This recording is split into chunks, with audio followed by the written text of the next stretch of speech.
প্রস্তুতি ম্যাচে নেপালকে হারিয়ে দিতে শক্তিশালী একাদশ নিয়ে মাঠে নামবে বাংলাদেশ।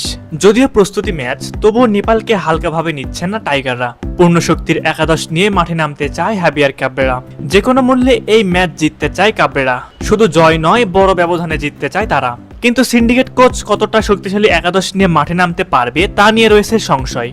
সাম্প্রতিক ফর্ম কিংবা র্যাঙ্কিং সব দিক দিয়ে এগিয়ে রয়েছে বাংলাদেশ। সুতরাং কোচ ক্যাবরেরা এক্ষেত্রে কেমন স্কোয়াড দিতে পারবে তা নিয়ে যেন দুশ্চিন্তার শেষ নেই দর্শকদের। দুশ্চিন্তা হবে নাই বা কেন, ভালো ফুটবলারকে বসিয়ে রেখে সবসময় সিন্ডিকেট ফুটবলারকে মাঠে নামান তিনি। সে যাই হোক, কথা না বাড়িয়ে চলুন আজকের ভিডিওতে কথা বলি কেমন হবে নেপালের বিপক্ষে বাংলাদেশের স্কোয়াড। গোলকিপিং পজিশনে থাকবেন মিতুল মার্মা, এতে কোনো সন্দেহ নেই। গোলপোস্টে বাংলাদেশের বর্তমান বিশ্বস্ত হাত মিতুল, তার উপরেই ভরসা রাখবেন কোচ ক্যাবরেরা। গোলকিপিং পজিশনে বিকল্প হিসেবে রয়েছেন বাংলাদেশের আরেক বাজ পাখি মেহেদী হাসান শ্রাবণ। তবে শ্রাবণ আসলে কতটা ভালো গোলকিপার তা নিয়ে রয়েছে সংশয়।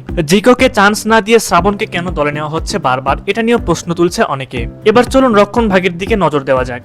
সেন্টার ব্যাক পজিশনে খেলবেন বাংলাদেশের দুই ওয়াল তপু বর্মন ও তারিক কাজী। তপু বর্মন বর্তমানে বাংলাদেশের পেশাদার ফুটবল লিগের শীর্ষ স্তর বাংলাদেশ প্রিমিয়ার লিগের ক্লাব বসুন্ধরা কিংসে একজন কেন্দ্রীয় রক্ষণ ভাগের খেলোয়াড় হিসেবে খেলে থাকেন। তারিক কাজী ফিনীয় বংশোদ্ভূত বাংলাদেশি পেশাদার ফুটবল খেলোয়াড়। তিনি বর্তমানে তপুর সাথে একই ক্লাব তথা বসুন্ধরা কিংসে মাঠ মাতাচ্ছেন।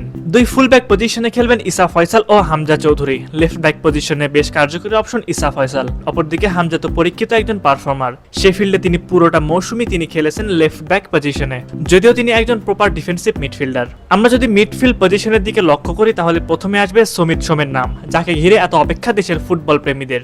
বাংলাদেশ ফুটবল প্রেক্ষাপট লক্ষ্য করলে দেখা যায় যে সমিতকে আপনি যে পজিশনে খেলাবেন সেখানে তিনি পারফেক্ট একজন ফুটবলার হিসেবে পারফর্ম করতে পারবেন। তার সাথে মিডফিল্ডে যুক্ত হবেন শেখ মোরসালিন ও জামাল ভুঁইয়া। কিউবা মিচেলকে পাওয়ার সম্ভাবনা খুবই কম, কেননা তিনি খেলবেন আন্ডার 23 দলে। সুপ্রিয় ভিউয়ার্স, আপনাদের কাছে কি মনে হয় বাংলাদেশ কি এই স্কোয়াড নিয়ে নেপালকে হারাতে পারবে এবং কত গোল ব্যবধানে হারাতে পারবে তারা?